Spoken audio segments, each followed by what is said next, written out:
Welcome to Out with Dan, the podcast that spotlights and examines the voices of LGBTQ+ authors, characters, and our allies.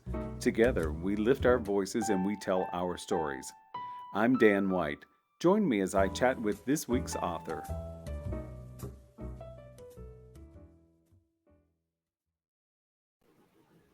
Hello and welcome back to Out with Dan. Today I'm excited to talk to Ian Henzel, who's the managing publisher of Rattling Good Yarns Press. Welcome, Ian. Well, hello. It's great to be here. Thank you. It's wonderful to have you. I appreciate it very much. Tell us what Rattling Good Yarns Press is and what you do. Okay, well, we're a small LGBTQ plus owned and operated press. We are focused on what we call the overlooked voices in the LGBTQ plus community, and we publish a broad array of books. We're not a genre publisher. We publish both fiction and nonfiction books. So we have both fiction and nonfiction. We have two very strong lines. I love it. How long have you been doing this? How long have you been around? We are about 4 years, 3.5, 4 years old now. All right. So I started the press after I retired from my corporate career, which was, of all things, in technology product development, product management, and product marketing. So you had a little bit of a foothold in what you would need to do for this job as publisher. As far as marketing, when we started, I don't know that I knew what an ISBN number was, but I didn't know what an ISBN number was. And, ironically, you know how you come full circle in your life, Dan? Well, back in 1977, when I got out of college and the economy, Carter was in the White House, the economy was doing very poorly. I had graduated with a bachelor's in psychology and a minor in theater. Really marketable degrees. And I had a lot of trouble finding a job. I think people find it hard to understand how hard the job market was. And I kept hearing that I was overqualified for jobs. And I was applying for file clerk. So I finally, in the end, after working for New York State Unemployment and then being laid off by New York State Unemployment, New York State Unemployment unemployed me. I found myself two jobs. One was in publishing, and one was in the travel industry. And this is going to sound ridiculous, but the take home, I think the salary difference was with one job, the publishing job, I'd be taking home $135 a week. And with the travel job, I'd be taking home $140 a week. And for our younger viewers, one could live, have an apartment and live on that kind of money back in 1950. So I took the job that paid $5 more a week. Well, of course. And I always wondered what would have happened to my life had I taken the job in publishing. And now I know. And I did have a strong background. It was a very strong liberal arts background. So I had courses in comparative classics, comparative modern literature, theater criticism. So, I did have a very strong liberal arts background, and I did read and still do read a lot. So the publisher you worked for, how many times has it been eaten up into a bigger conglomerate? I don't even remember. I don't remember what their name was. But you're asking. I can't remember why I just walked into the kitchen. You're asking me to remember something from the. Yes, but Ian, when we get older, we're supposed to remember the stuff way back when. But I totally get it, because some days I'm like, I'm not even sure where I am, much less where I'm headed. So. Well, speaking of that, I came out right after I graduated high school. July 21st, 1973 was the day I came out. I kept a journal for years, for about 20 years, so I know the exact date that it happened. And when I came out, it was the Vietnam War, and there was all this stuff going on. And I came out very politically as well. So I came out with a vengeance. So I always have very strong political roots. Me and you both, and mine weren't always popular, but I stuck by them and I still do. It's the same values that I had 30, 40 years ago. I still have now, and I'm happy with those. I really am. In Rattling Good Yarns Press, we have two mission statements. There are actually probably three, but we have two mission statements. We have the outward facing mission statement, which is we bring overlooked LGBTQ voices to light. And we serve the LGBTQ plus community. Our internal mission statement is produce quality work and treat people right, because that is so important. But underlying everything are our politics. Because if you kind of peel back the onion on the statement, we bring overlooked LGBTQ voices to light. I'm retired, so I'm freely admit that I'm not doing this to support myself. This is more or less a full-time job, but often we would have authors come to us, and the most common feedback I heard from authors is that other publishers liked their work, but they didn't know what the market was. And I get it. I mean, I was a manager. I was responsible for departmental budgets, creating budget. And if you're a publisher and you're doing this because you obviously want to make some money, you have to think about market, because you might be paying an editor, you might be paying a layout person, you might be paying a design person, you might have marketing people. So you have a fairly substantial sunk cost into a book before it ever gets out there. So you want to make sure that you get a return on your investment, that you're at least going to break even. We don't have those pressures. And also, my corporate background and my business background, we practice extreme fiscal control. So we're very prudent with our spending. We don't try to do more than we're fiscally capable of. So I know what it will take for us to break even on a book. So coming back to that, it means that a lot of books don't get published. They're good books, but they don't get published. And that kind of starts to get to our political roots. Because I said at the start that we publish both fiction and nonfiction. And that nonfiction arm, or that nonfiction line of books, makes us rather unique among small LGBTQ publishers, because it's a risk, but we feel we're telling our history. So, for example, this month we're bringing out 3 nonfiction books. One of which it's coming out on the 12th of September, is a history of the bathhouse, Man's Country. Man's Country, More Than a Bathhouse, by Owen Keenan. He's a Chicago writer and historian. And Man's Country was started by Chuck Renslow. And Chuck Renslow started IML, International Mr. Leather. Man's Country was more than a bathhouse. Yes. It was part of the community. They sponsored, AIDS awareness, a van to go around and educate people. So, but that kind of book wouldn't be published. No, you're right. Because, I'm actually and we get such a book out there because we feel it's important to get our history out there. We're publishing a memoir called Hippie Faggot Freak, The Making of a Gay Liberationist, by Dale Mitchell. He dropped out in the 60s went to the East Village, and he was part of the whole gay hippie movement.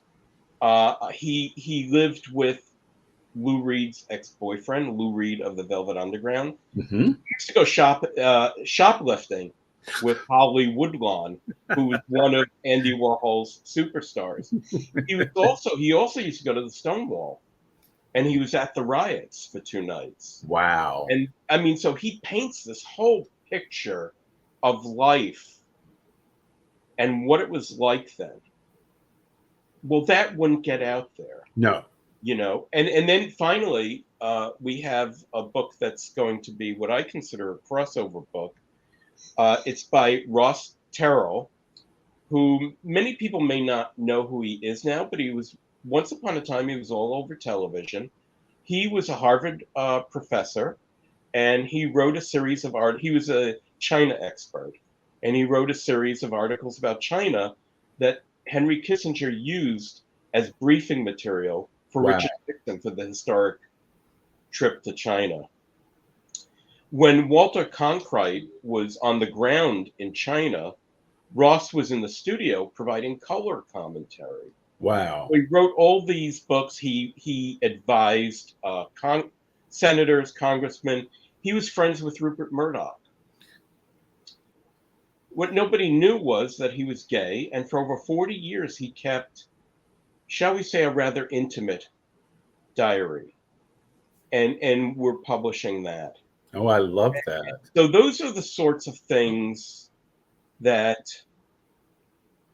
I don't know that other publishers would tackle. We're publishing a thriller, and it's also, well, it's perfectly suitable for adults, but the writer wrote it for, I think it's called the new adult market or young adult market, but it's a thriller called An Angry God, and in it there's a serial killer who's killing young gay men in a small Indiana town, and the author Russell Sanders had been published before, but his publisher said they didn't think it was suitable because of the topic. And the serial killer is being spurned on by a Christian minister who's saying that the serial killer is doing the Lord's work. Sadly, it's too similar to what does happen in real life. Well, I felt this is really important. Yes. Because, and the novel, again, is an excellent novel. So I think adults will like it. But if a young person picks it up, they should know that there are dangers in the world. Absolutely. And I think it also conveys that what we say has consequences. Absolutely. And then finally, I'm sorry, we have a book that's coming out by Thomas Dominici. It's called Soul Murder. And Thomas was a psychologist who worked with sexually abused and abused children. And he also worked with abusers. He's now retired. And there's a psychological condition where it's called soul murder, I guess, where the soul, the person just kind of goes dead inside. And it's about a serial killer who's tracking down people and killing them. And again, it's a thriller, not young adult at all. This is very adult. But these are the sorts of things that might make other publishers think, oh, there's no market for it, or we feel uncomfortable with the subject matter.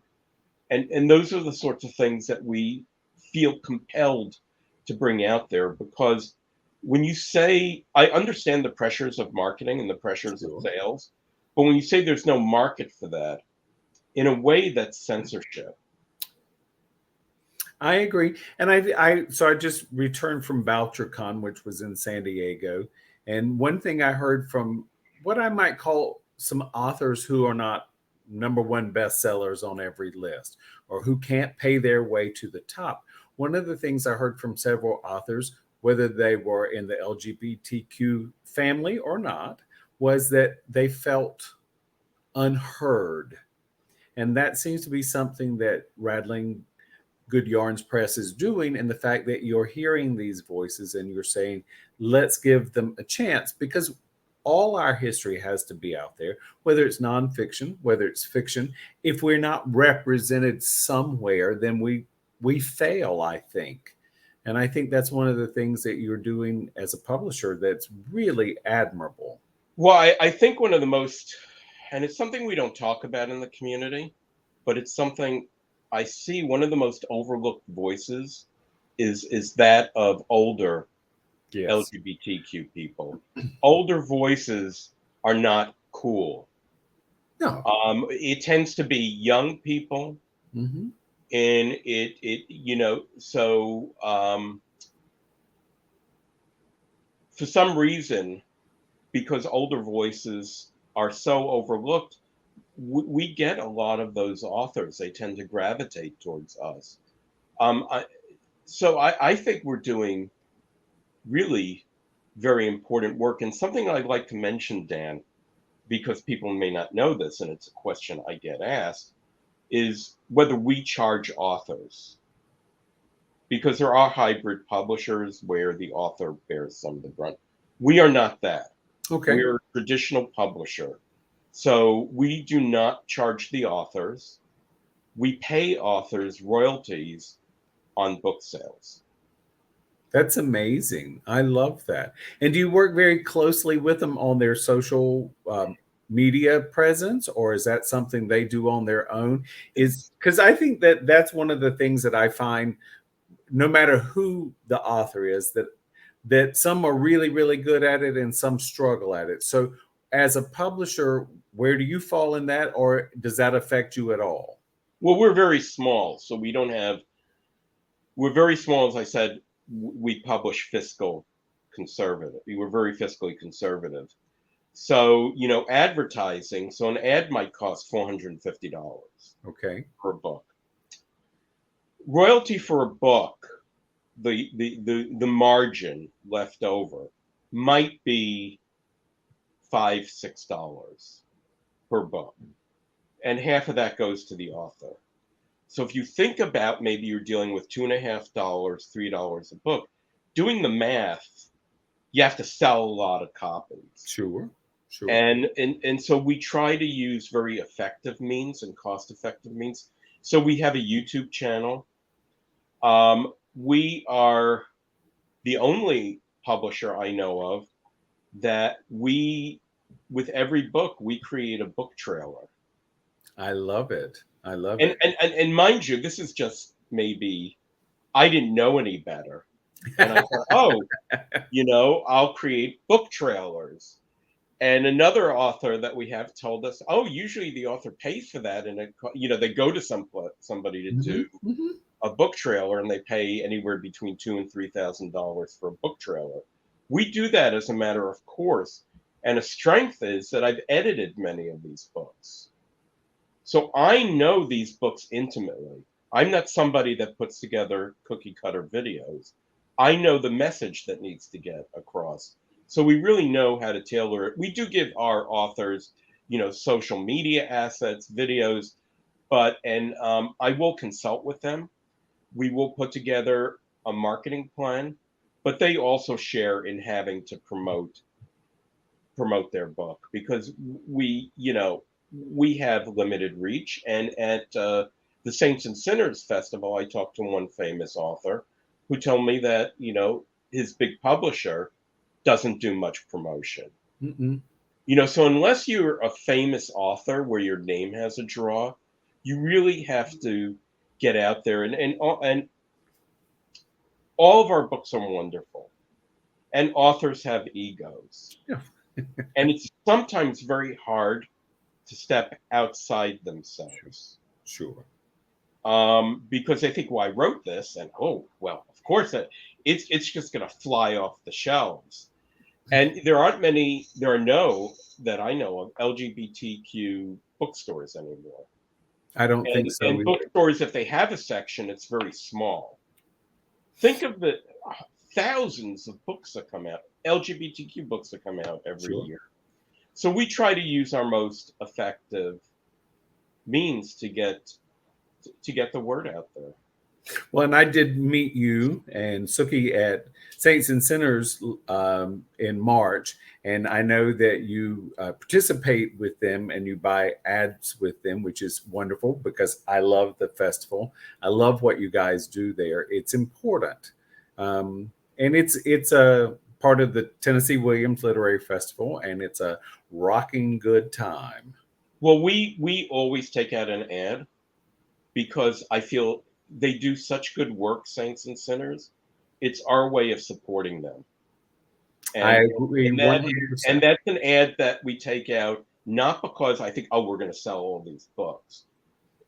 So I think of always think of the intent, and the intent of that is to support saints and sinners. So something else, Dan, that comes to mind. I mean, we do a lot of things. So we'll sometimes do market research with a book or a book cover, depending. So we have a book called At Sea with Patrick Dennis, My Madcap Mexican Adventure with the author of Auntie Mame, which is, I think, our longest book title. We did 4 rounds of focus groups, and each time had about 50 participants. I use survey. So Mhm. this is leaning on my background. The original title of the book was At Sea with Patrick Dennis. And I tested that, and I realized nobody knew who Patrick Dennis was. So one of my questions was, what do you think this book is about? Just based on the title. Nobody knew.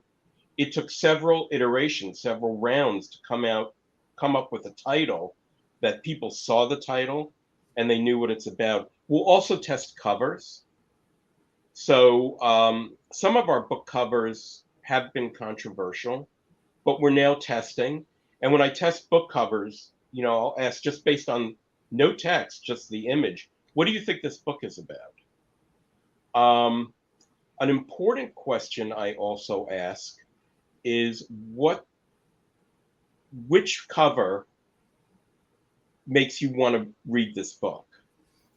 The next question I ask is, which cover would you be most comfortable being seen with at a cafe, on an airplane, on a train reading? Mhm. You get completely different answers. Absolutely. So that brings me to another point that comes from my marketing background, because I used to collect product requirements from customers. And this is something I'm going to tell your audience. Never listen to what people tell you. Watch what they do. Mhm. Yep. So, as I always tell my authors, oh, all my friends love it. They're so excited for me. And I always tell them, that's wonderful. Mhm. Tell them to buy the book. Oh, hello. I think that's maybe the most important thing of all. It's it's important to support authors, but I also agree with you that if I'm your friend, I'm going to tell you what I think you want to hear because I'm your friend. Really, we do that with people because we like them, we love them, whatever it is.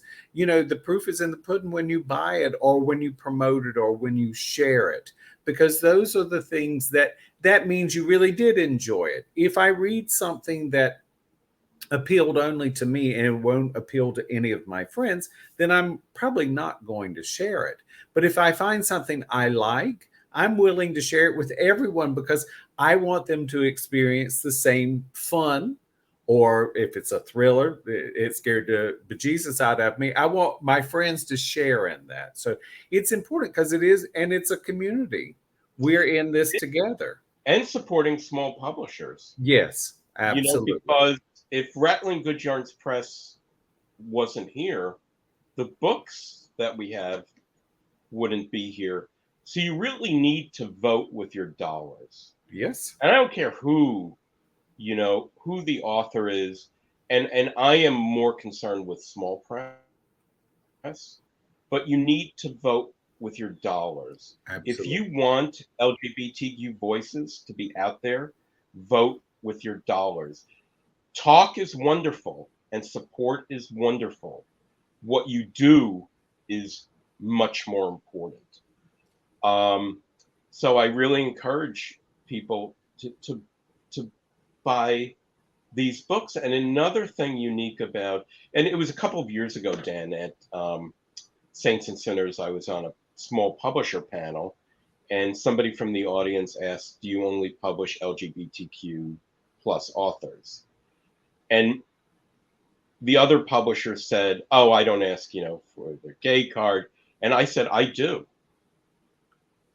I said, we are an LGBTQ publisher for LGBTQ themes and LGBTQ authors. Yes. So for example, romance, male-to-male romance is dominated by straight women.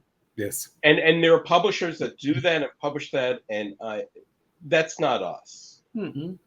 And I feel that there are enough publishers that people can go to.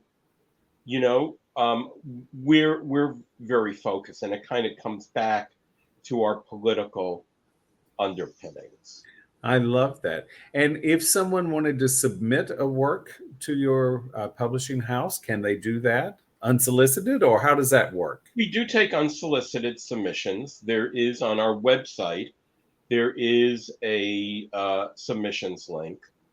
And the way it typically works is we do not accept a book for submission that's sitting with other publishers. Mm-hmm. And I'll explain why. Because it happened back to back for me. We're very small. I mean, we have very limited time.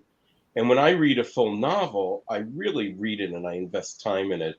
And a couple of years ago, there were 2 novels that I read, and it came to the point where I wanted, I said, we'd like to publish it. And I was told, oh, we've gone with another publisher. Well, that was, I have to fit reading into everything else I'm doing. Sure. So that may have taken up many hours of my time. To me, I could have been reading another manuscript in the queue. So it's something that I do out of fairness, both to Rattling Good Yarns Press and to the authors, because other authors are back, held back in the line where they could be moving to the front of the queue. So the way it typically works, the way it does work, is you send us, you fill out a form on the website, you give us a synopsis, you submit that to us. If we like the synopsis, we'll ask for the first 3 chapters. Okay, all right. If we like the first 3 chapters and we're intrigued, we'll ask for the full novel. We obviously we do. There are books that we say we don't think it's for us. We don't think it's for our readers. But we always respond, and we always treat people. And remember, if I go back to one of our mission statements, produce quality work and treat people right. We always treat people right, and we're always very transparent. It's priceless. It really is priceless, Ian. I mean, that's really what an author wants. They want someone that's transparent, but they also want a partner in their publishing journey. And that's what you want as well. You want an author to publish. And our editing process is intensely collaborative. And I said I came from technology and software. I actually use a software methodology for creating a book. And we work on the book in very small chunks. Okay. Very collaborative with the author. The book is simultaneously, once the author signed off on a chapter or in a chunk, is getting laid out. They see the book as it's being laid out. One of the things I learned from my background, because I used to do user testing, heuristics, what do people recognize, that human perception is very interesting. Human perception is designed to decrease, I'm going to use a 25-cent word or term, is to reduce cognitive load. Basically, to help us not think. And if you think about your morning routine, you probably in a daze go through all sorts of activities and you're not thinking about it. Well, how does that relate to books? When you've been looking at something as a Word file, our brains are really good at filling in blanks, at skipping things. I'm sure you in the audience have Sure. seen things where you've picked it up a month later. Why did I not see that? Well, our brains are good at filling that in. And Dan, have you ever walked from one room into another and forgotten why? No, of course, never, Ian. Like every day. Well, let me explain the behavioral science behind that.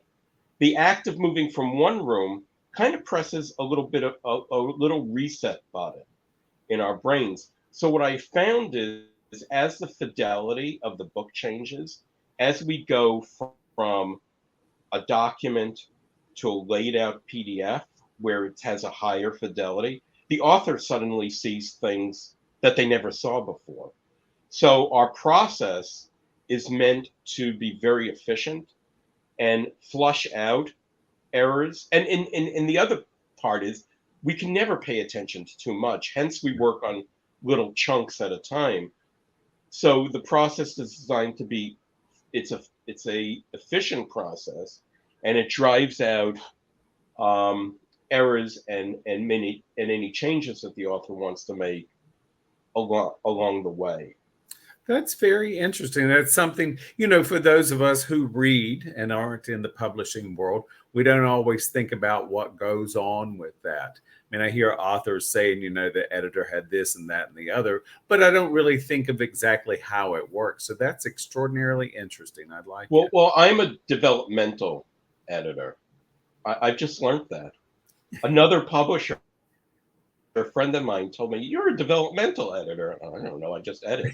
And so what I'll do, and I have this. There's a book coming out in the spring called "The Cat in the Act," where the character, his cat has been put to sleep, and his character comes back as a ghost, and is giving him life guidance. It's actually a background of AIDS and mourning and getting back out there into the world. And he goes to visit a friend who's in St. Vincent's Hospital, Okay. who has AIDS, and the character walks into the room, and I said, "Would he just walk into the room? He's got all this baggage. He's about to see one of his closest friends who's been hospitalized. Would he linger in the doorway? What would go through his head? For a play, what Right. direction would you give the actor? If you were an actor, what emotion would you bring to that act of walking through the door?" And he went back and he rethought that simple act of walking through the door. And he didn't write paragraphs, but he wrote enough to imbue that because, another thing for authors is, and I hear this, for me, it's like watching a movie. Mm-hmm. That's great. Your reader does action. Your reader does not see the expressions on their face. Right. So the acting, the direction, the narrative provides that. The narrative provides context. Not all dialogue, but that's what a developmental editor will do. They will. It's more than is the grammar correct. Right. It's more about bringing out what's in the book. The book An Angry God that I said we're coming out with, where the preacher, what I won't give away much of it, but I said there's a moment in it, and I said, do you think the point is being driven home enough? Point too buried. Again, thinking of the audience that he's writing for, which was meant to be a younger audience, should there be more? And I don't mean like in your face, but is there a way to make it more apparent that words have impact? Oh, I love it. I love it. Do you have a website you'd like to share with the audience? I do, or we do. I should say. Good. It's rattlinggoodyarns.com. All right.